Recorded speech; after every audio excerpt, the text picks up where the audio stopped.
చూడండి, రేవంత్ రెడ్డి గారు ఈరోజు వచ్చారు తిరిగి. 10 రోజులు విదేశాలు వెళ్ళి ఖాళీ చేతులతో తిరిగి వచ్చారు. ఏ కంపెనీలైనా అమెజాన్ కానీ, మైక్రోసాఫ్ట్ కానీ, వందల ఐటీ కంపెనీలు కానీ, రియల్ ఎస్టేట్ కంపెనీలు కానీ, ప్రపంచంలో అమెరికాలో ఇన్ని కంపెనీలు ఉన్నాయి. ఆయన తిరిగి వచ్చారు కానీ ఏమైనా ఇన్వెస్ట్మెంట్స్ వచ్చాయా అంటే లేదు.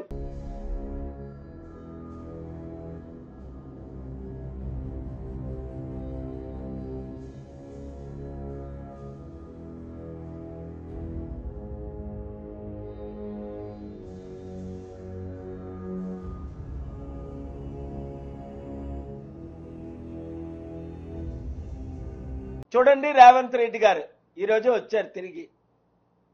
10 రోజులు విదేశాలు వెళ్ళి ఖాళీ చేతులతో తిరిగి వచ్చారు.